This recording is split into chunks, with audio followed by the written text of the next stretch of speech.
What do you see?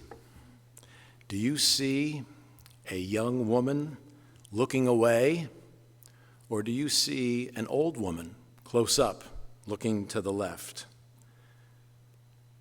What do you see in the picture on the left? A man playing saxophone, some see Bill Clinton, or do you see a woman's face in shadow? On the right, do you see a woman walking far away under a tree, or do you see a close-up of a man's face? How about, what do you see here? Many zebras or the face of a lion? Can you see both? Depends on what you're looking for, right? You see, the truth is, you see what you're looking for. When I was younger, I worked as a bread man, and everywhere I went, I saw bread trucks. In grocery stores, I saw bread aisles. My brother was a steel construction worker. In the same grocery store, he'd look up and see the steel girders that he would be erecting Monday through Friday. My wife, everywhere she goes, she sees clearance sale signs. If you are a bird watcher, what do you see? Birds, right? If you are an artist, you see clouds, you see beauty. If you're an entrepreneur, you see opportunities. If you're a preacher, you know what you see? Sermon illustrations. There's a phenomenon that I'm sure has happened to you. You don't notice something until all of a sudden it applies to you, and then when we first got pregnant, there were pregnant people everywhere. And then, we don't notice them quite as much now. We also notice that when we buy a new car, and all of a sudden, there's that car. Everyone else has got the same car. We didn't see them before. But you see, what you're looking for really has profound implications for us in our life. Because I know some people who can see a single cow patty in a beautiful pasture of daisies, and all they see is the one cow patty. And they're miserable, because that's what they look for.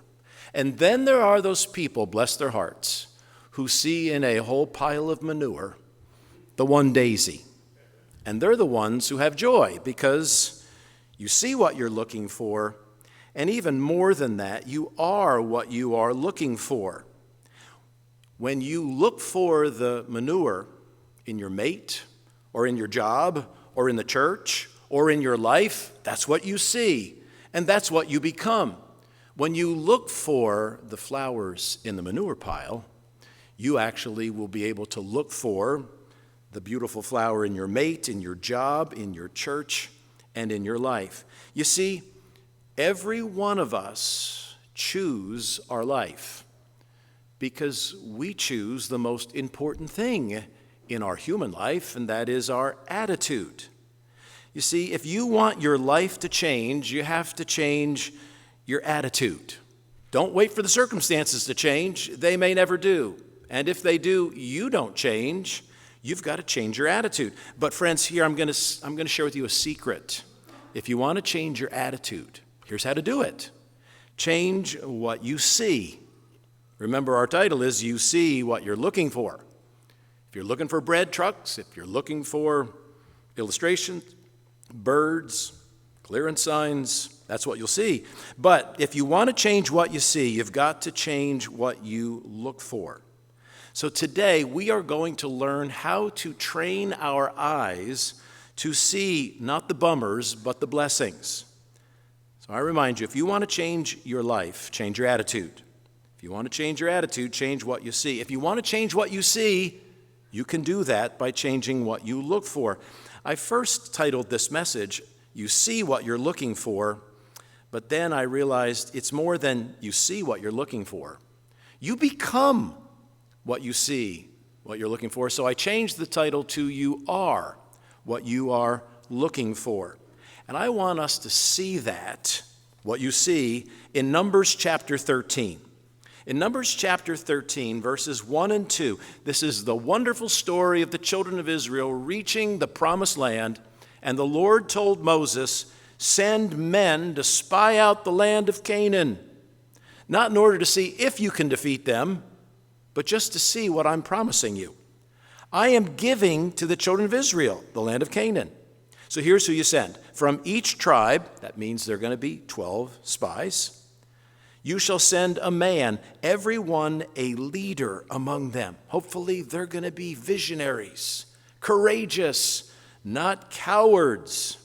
So Moses in verse 17 gathered the 12 and sent them to spy out the land of Canaan. And here's what he said to them. Go up this way into the south and go up into the mountains in the north. And notice there's the key word, see what the land is like. You're going to be our eyes. We don't get to see it. You tell us what you see. Whether the people who dwell in it are strong or weak, few or many. Whether the land they dwell in is good or bad, hasn't the Lord already told them? Whether the cities they inhabit are like camps or strongholds. So Moses asked them what I asked you. Tell us what you see. And here's what we have to focus on today. What they see tells us more about them than it tells us about what they're looking at, the land and the people. And that's true about us as well. What we see tells us more about us than maybe the scenery.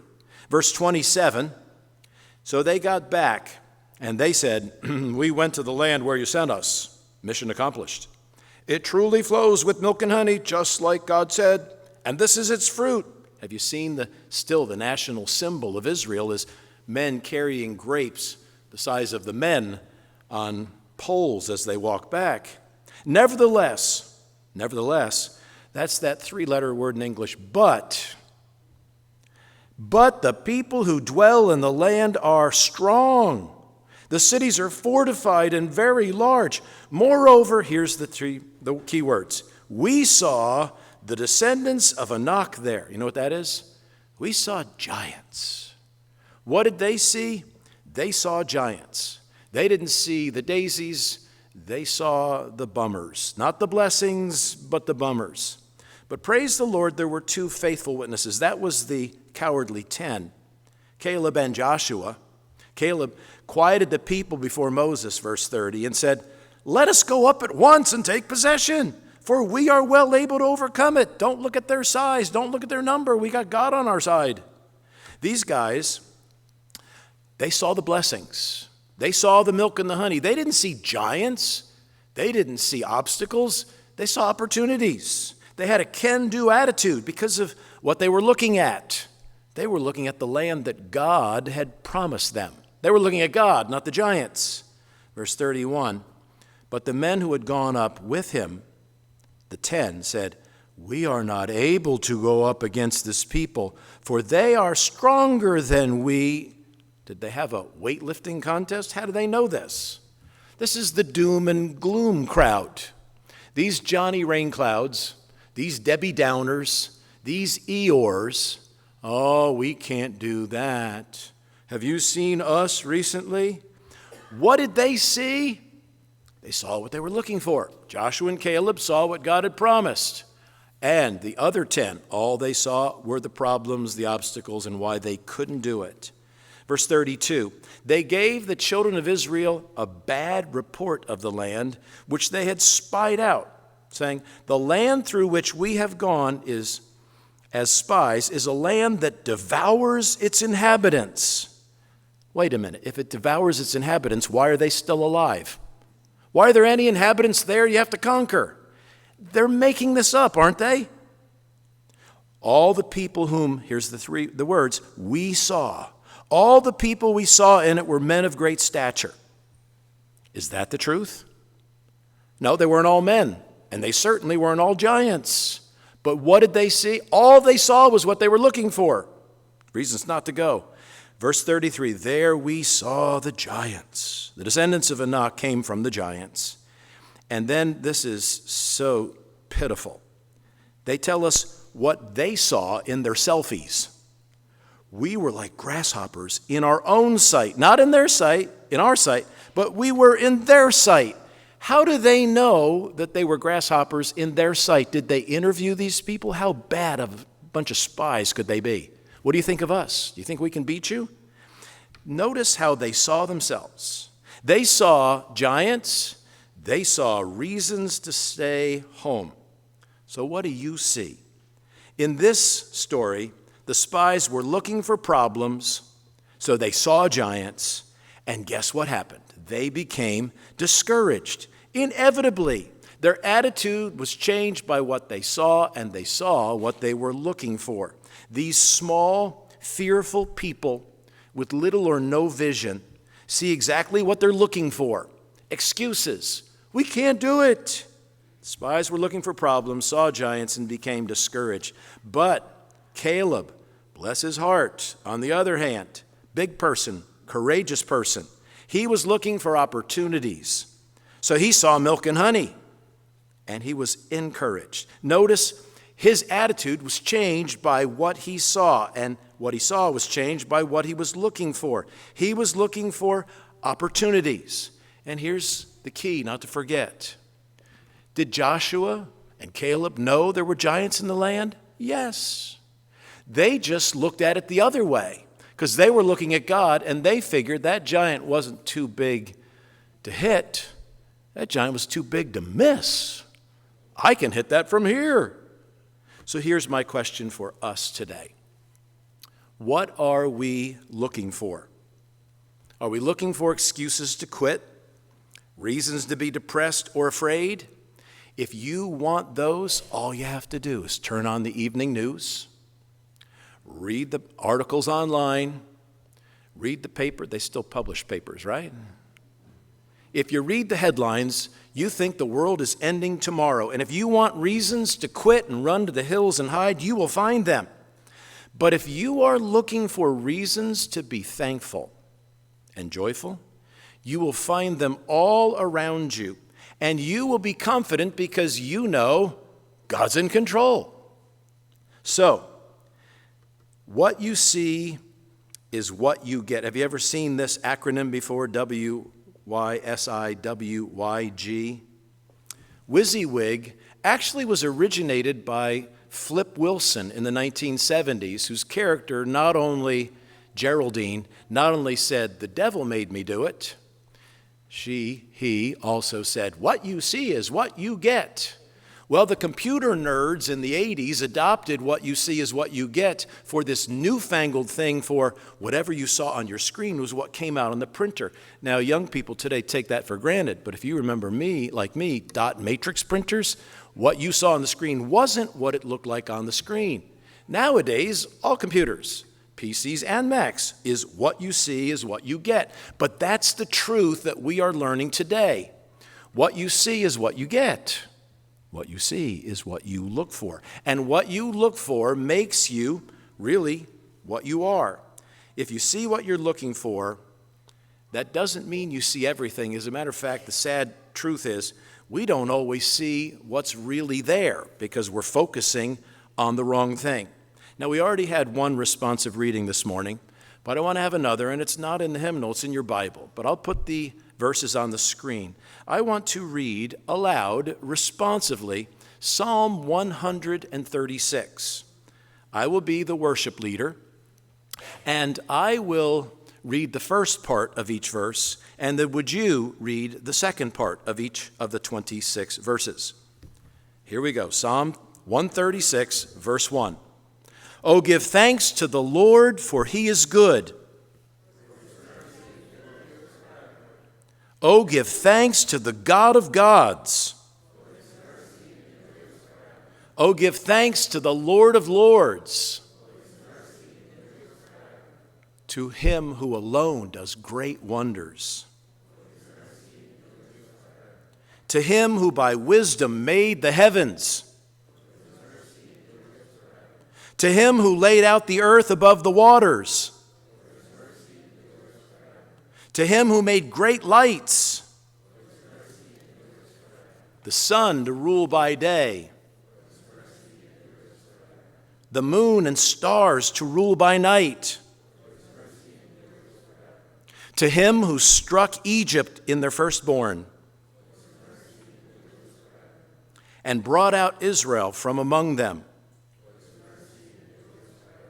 With a strong hand and with an outstretched arm. Okay, how about the men on verse 13? To him who divided the Red Sea in two. How about the ladies, verse 14? And when Israel passed through the midst of it. How about everybody, verse 15? But overthrew Pharaoh and his army in the Red Sea. To him who led his people through the wilderness. Okay, how about my left over here, verse 17? To him who struck down great kings. Right side, and slew famous kings. And all of you in the expensive front seats, verse 19. Sihon, king of the Amorites. And for those of you in the back in the bleachers, and Og, king of Bashan. And everyone. And gave their land as a heritage to Israel his servant, who remembered us in our lowly state and rescues us from our enemies, who gives food to all flesh. Oh, give thanks to the God of heaven. Congratulations. You just memorized half of a chapter of 26 verses. Notice, I needed the words. You didn't even need the words by the second verse. But I use this psalm to illustrate something that is pretty obvious to us. What do we say about familiarity? Familiarity breeds contempt. I would say that's a little bit strong. Contempt means taking it for granted, but I would say, how about indifference? This week, my wife and I and Mick and Sue were touring Paris, France. And on Friday, we were in the Louvre, the biggest, best museum in the world. And after about an hour, I found myself walking by masterpiece after masterpiece after masterpiece, and I just left and said, I'm just looking for something different. So familiarity breeds contempt. If you have a choir of 100 voices and one person is looking up in the air, you know what everyone out in the audience is looking at? What are they looking at? All we notice is the one person who's out of step. If the marching band is all in step and one person's out, oh, we're watching that one, right? We look for something that's new, something that's different, something that's wrong. But what is there? You know, we miss the forest for the trees sometimes. We say, yeah, I already know his mercy endures forever. Let's skip over the first part. We want to go past his mercy. Have you ever read through the Bible? And if you get to Psalm 136, it kind of gets to the point where you just leave the second half out and you read the first half. Here's what I want us to remember. The first half of the verse is never the good part of the verse. I don't care about the king of Bashan. The best part of the verse, you got the best part. For his mercy endures forever. My mercy doesn't last very long. How about yours? His mercy endures forever. His mercy. Aren't you glad God has mercy? Sometimes we demand justice. You don't want justice. We need mercy. His mercy endures. His mercy endures forever. None of our strengths last forever. And here is what this whole chapter is trying to run into our thick heads. His mercy endures forever. But because we get it every minute of every day, we take it for granted, like all those paintings and statues we saw in the Louvre 2 days ago. We take for granted that which is in unlimited supply. That's why we say cheap as dirt. Is dirt worthless? No, it's just everywhere. And so, it's kind of hard to give away. Please come haul away my dirt. But we need it to live, don't we? We take for granted water because God drops it down from the sky. We take for granted air, which we live in. We don't have to go digging for it in the ground. He gives it to us in unlimited supply, so we take it for granted. God's goodness is the air that we breathe. It is because of his mercy that you and I are still here. And the psalmist reminds us 26 times until we have to stop and take notice. What are you trying to say? Oh, his mercy endures forever. So it's there. We just have to train our eye to see it. And so that's the first thing I want us to see today. I want us to learn to train our eyes to see God's hand in our lives. If we see it, notice it says, give thanks to the God of heaven. If we see his hand in our lives, we will be more grateful if we notice it.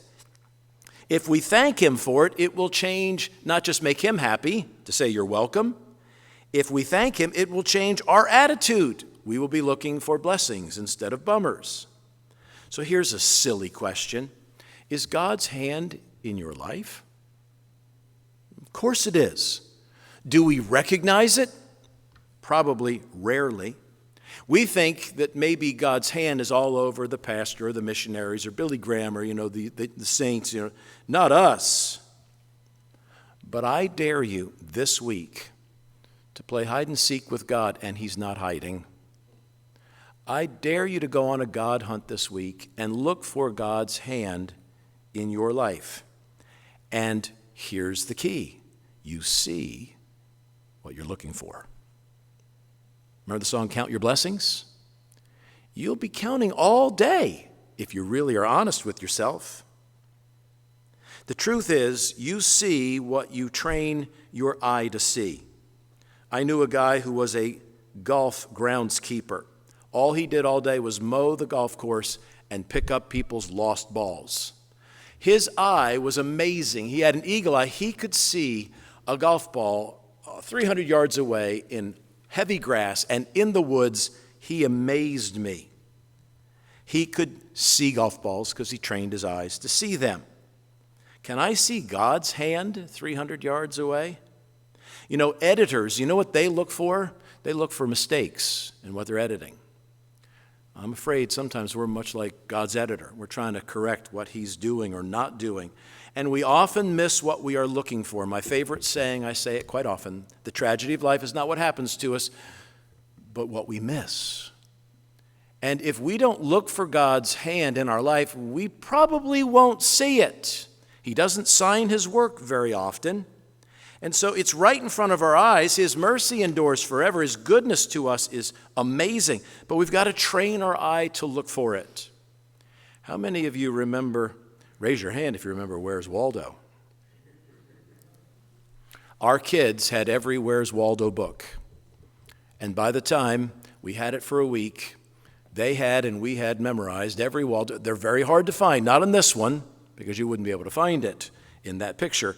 But on every page, there was a tiny little guy with a ski hat and glasses and a red and white striped sweater. And you had to find Where's Waldo in all different numbers of places. We trained our eyes to find Waldo. We could find him pretty quick. Can you train your eye to find God in your life? I guarantee you he's on every page in your life. Is it just a coincidence? I don't think so. This week in France, we saw God's hand all over a bunch of coincidences. We missed our tour that we paid for, and if you were 2 minutes late, you missed the tour and you lost your money. And we said, wow, what are you trying to teach us, God? And then we walked right, we paid for admission to the place, and we walked right past them while they were listening bored to this person telling them all about stuff they didn't want to know about. We were so excited we weren't in that tour. Now, I'm not saying God made us lose the money and get there late, but we said, thank you, God, we didn't have to sit through that. And then I told Mick, I said, I got to tell you about God's hand in my life. One time when God was just so obvious, I told God I needed $2,134 by Friday. I was young, I didn't have a credit card I could put them, I needed $2,134. And I said, God, I'm not, you said you have not because you asked not. So I asked, and I asked specifically. And I wasn't asking for a want. I was asking for a need. You know why I need this. And Monday and Tuesday and Wednesday and Thursday came, and that was Friday, and now I had to pay it. And nothing happened. And after work, I kind of heard God say, I don't hear audible voices. I'm not crazy. But it was almost like God said, have you checked your mailbox? And I hadn't. So at 3 o'clock, I checked my mailbox, not expecting to be a check for $2,134. But there was an envelope in there, and one of those envelopes where you can see, your name, and it looks like it's on a check. And I wish I had a phone back in those days so I could have taken a picture of it. It was a check for $2,134 and some cents, but the dollars was exactly right. It was from my bank. I had overpaid my mortgage for a year. And God gave me my own money back. And that's not a coincidence, friends. God is just saying, I'm here. I got you. I've been collecting that money, withholding it from you now for a whole year, and there it is. I provide it for you. God will show you his hand, but you have to look for it. So train your eye not to see Waldo. Train your eye to see his blessings. Today, in the grocery store, I got back at 2:30 this morning. We needed milk this morning. So I went to Trader Joe's, and the checkout lady said, "How are you doing today?" I said, "I'm blessed." I didn't say, "I just came back from France." I didn't say, "I got in at 2:30 this morning." I said, "I'm blessed." She goes, "I like that. I never heard that before." I said, "Well, I am blessed, and I know who blessed me." If you look for it, you will see it. But there is something else that we need to do, and this one's even more important. This is to train our eyes to see a second thing. Train your eye to see what Jesus saw. I bet you have heard the phrase, "What would Jesus do?" WWJD. What would Jesus do? Now, some people use that as a license to do whatever they want to do because they just imagine, well, Jesus would do what I want to do anyway. No, the question is not what did Jesus do? The question is what did Jesus do? WDJD. In Matthew, Mark, Luke, and John, what did Jesus do? Well, we can't do what Jesus did. We can't walk on water. We can't raise the dead. We can't heal the sick. We can't just produce food. So maybe WWJD is not a good way for us to live life, but I think WDJS is. What did Jesus see? We can see what Jesus saw. It's WDJS. It's not an AM radio station. It is what did Jesus see? I want you to go with me right now, sightseeing with Jesus. He's going to be our tour guide, and we're going to go on a walk, and we're going to look not at what's around us. If you're on a tour guide, and your tour guide is Jesus, you look at Jesus. Don't be looking around you. Let's watch Jesus' eyes. And we start in Mark chapter 1, the very beginning of the second gospel. And there, as Jesus walked by the Sea of Galilee, was he looking at the clouds? Was he looking at the water or the mountains? He saw, there's our word, he saw Simon and Andrew, his brother. He saw two brothers. He saw fishers of men. They were fishers. He saw people. He saw souls. Jesus came to the earth, and he didn't admire the beauty of his creation. He came to earth, and notice what he looked at later on in that same chapter, verse 19. When he'd gone a little farther, and now Simon and Andrew are with him, he saw not the mountains, not the Sea of Galilee. He saw James, the son of Zebedee, and John, his brother. What do you know? He saw brothers again, fishers of men. He saw persons. He saw souls for whom he came to die. He keeps on walking, and in Mark chapter 2, he went out by the sea. All the multitude came to him. He taught them. As he passed by, he saw Levi. Remember Matthew, son of Alphaeus, sitting at the tax office. He said to him, "Follow me." So Levi, arose and followed him. You know what Jesus saw? He saw a lonely outcast. Nobody liked the IRS agent. In those days, he was a traitor, collecting money from fellow Jews to give to Rome. They hated the tax collector. And this poor guy was the least popular guy in town. Jesus saw him and saw his broken heart. The next verses. Now it happened as he was dining in Levi's house that many tax collectors and sinners also sat together with Jesus and his disciples, for there were many, and they followed him. Okay, let's do lunch with Jesus. And when the scribes and Pharisees saw him eating with the tax collectors and sinners, they said, "How is it that he eats and drinks with tax collectors and sinners?" Notice not what Jesus saw. Notice what the scribes and the Pharisees saw. Look at their eyes. They were looking to find fault. Now, if you're looking to find fault with other people, are you going to find it? The most beautiful person on earth, you ask them, they'll tell you what's wrong with them.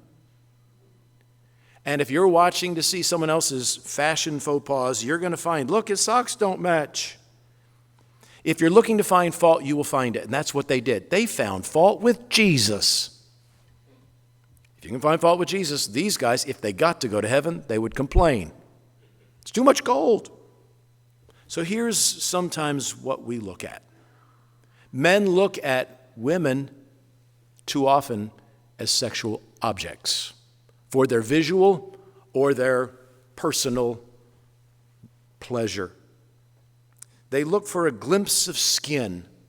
Sometimes crooks look at people, I guess all the time, crooks look at people as prey to steal their money. That's not the way Jesus looked at people. Jesus looked at people, but he never lusted after a woman or a man. Jesus didn't want to take what they had. He came to give. Notice what Jesus saw in Matthew 9:36. When he saw the multitudes, each one was an individual for whom he would die, but he saw the masses, and he saw every one of them, and he knew every one of them and how many hairs they had on their heads. When he saw the multitudes, he was moved with compassion for them. Notice even Jesus had to see them to be moved with compassion for him. He didn't have to do it that way, but that's the way he did it to teach us. You can't have compassion on someone you can't even see. He had compassion because they were weary and scattered like sheep, having no shepherd. Jesus is a good example for us. We need to train our eye to see what Jesus saw. What did Jesus say in John? Look at the harvest. It's ready. Look at the harvest. It's all around you. God saw us, and he didn't look away. He did something about our plight. He sent his Son. This is the gospel that we are called to share with the world around us. God saw our need, and he so loved the world that he gave his only begotten Son, that whosoever not does good works, but whosoever believeth in him and his death on the cross should not perish but have everlasting life. That's the good news. So, okay, I'll share Jesus with somebody if God gives me a burden. I've discovered you never get a burden for souls in the prayer closet. You can pray for it all day. All you got to do is get out of the prayer closet, get out of your house, get out of your yard, and go where they are, and God will give you a burden. You got to get out there and see them. It is so easy to avoid seeing them, to avert your eyes from seeing hurting, handicapped, homeless, and helpless people. And so can I give you a prescription? Go where the people are. Go to a third world country on a mission trip or on a vacation. Go to a homeless shelter. Go with our group that goes down and helps homeless moms in a shelter once a month. Go to the train station in Stamford and see people who are sleeping on the street. This week we saw some beggars on the street in France. Not very many, quite different in Paris than it is here. But we saw people who were outcasts, who had needs. And you have to see them to get a burden for them. If you want to have compassion on people, go to see them. So here's another story of what Jesus saw in Luke chapter 19, a familiar one. Zacchaeus climbed up in a sycamore tree. Why? He wanted to see Jesus. Oh, don't you wish to see Jesus like Zacchaeus did? Jesus was going to pass that way. Wouldn't it be great if Jesus was coming to Stamford today? When Jesus came to the place, notice, Lazarus went to see Jesus, but Jesus saw Lazarus. He looked up and saw him. Where was he? In a tree. When I went on a mission trip to the Dominican Republic, our missionary would say, look, there's monkeys in the trees. And we didn't have eyes trained to see the monkeys. He could see monkeys in the trees everywhere. I couldn't. But if there was a person up in the trees, I could have seen that. Jesus stopped what he was doing, stopped where he was going, and he looked up and he picked out Zacchaeus, called him out by name. Zacchaeus, make haste and come down, for today I must stay at your house. Jesus saw people everywhere. He even saw them in trees. Here's what's powerful. Nobody ever saw Zacchaeus. He was a tax collector. He was hated, and he was short. Poor guy. You got to hand it to short people because they can't reach it. And poor Zacchaeus. Jesus stopped to him. Went to see Jesus. Jesus saw him. What we need is for Jesus to touch our eyes. That's why I love this story so much in Mark chapter 8. Jesus took the blind man by the hand. He couldn't see what Jesus saw. He led him out of the town, and when he had spit on his eyes and put his hands on him, he asked him if he saw anything. Do you hear Jesus tapping us on the shoulder saying, what do you see? What do you see? The blind man looked up and said, I see men like trees walking. Okay, he's really nearsighted. He sees blurrily. Squint your eyes, and what do you see? Well, he didn't know what trees looked like, I guess. He'd felt the trees. He couldn't tell the difference between people and trees. But look what Jesus does in verse 25. He put his hands on his eyes again and made him look up. This is the only miracle Jesus did halfway. Was it because Jesus was weak that day? No. He did it on purpose for us. He says, you don't see clearly enough if you see people like trees walking. They are not objects for your lust. They're not objects for your thievery. He was restored and he saw everyone clearly. That's what we need. We need to see people. We need Jesus to touch our eyes so we could, underline those words in your Bible if you got, saw everyone clearly. God, help me to see people not as obstacles for me to get where I'm going. Help me to see people as the reason why I'm going. Look in Luke chapter 21. What about Jesus' disciples? Did they learn to see what Jesus saw? Luke 21, verse 5, as some spoke of the temple, the disciples, how it was adorned with beautiful stones and donations. They were saying, look, Jesus, look at those paintings. Look at those frescoes on the wall. Isn't it beautiful? Jesus said, these things which you see, these things which you see.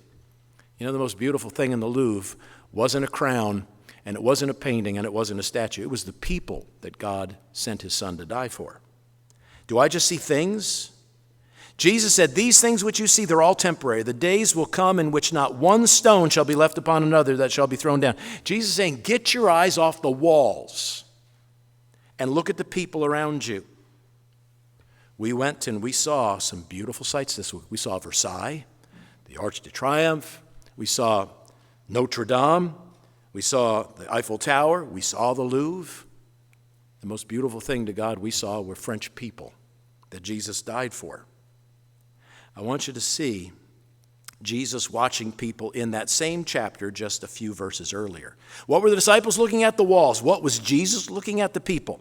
Verse 1, he looked up and he saw the rich putting in their gifts into the treasury. Well, he couldn't miss it because they were blaring trumpets and making a lot of noise with all the change they were dumping in the plate. They were celebrating, ta-da, look what I did. But he also saw, our key word, a certain poor widow. Remember the widow's mite? Putting in 2 mites. So he said, truly I say to you that this poor widow that he saw, he was the only one who saw putting her in the 2 mites, has put in more than all, for all these out of their abundance have put in offerings for God, but she out of her poverty put in all the livelihood that she had. Isn't that precious to know that Jesus saw? Every sacrifice you've ever made that nobody saw, nobody sent you a thank you note, no one even knew, Jesus saw. Jesus saw her 2 cents, and he took that little offering, and he kissed it into the pages of history. We're still talking about her little gift because Jesus sees what you do. Jesus is watching people. So I want us to train our eyes this week to see 2 things. If you look for it, you will see God's hand in your life. And if you know that God's in your life, do you think that'll change your attitude a little bit? If even just once this week you got a little gentle reminder from God, hey, I'm here, I got you, I know what's going on. And I want you to train your eye to see what Jesus saw, people around you. Am I looking for bummers or blessings? Am I looking for problems or opportunities? Am I looking for someone to use, or am I looking for someone to bless? Some people are looking down for change on the sidewalks and they miss the sun in the sky. Some people only see things that other people have, and I wish I had their things. Some men, some women see sexual objects.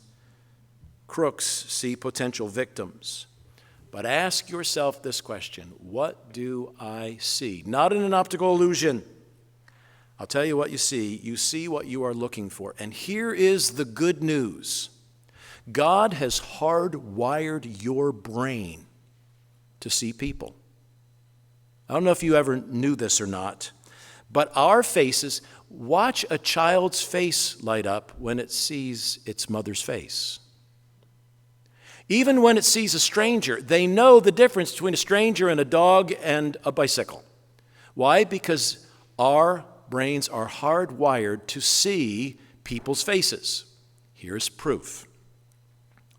Do you see a car or do you see a happy face? Every car that's got two headlights and a grill looks like a face. Some of the rear ends of cars, and they got these squinty eyes, look like they're mad at you. But cars look like faces to us because our brains are hardwired to see people. Okay, what do you see in this picture? Do you see a house peeking at you? We can't help but see faces everywhere we go. We see the man in the moon.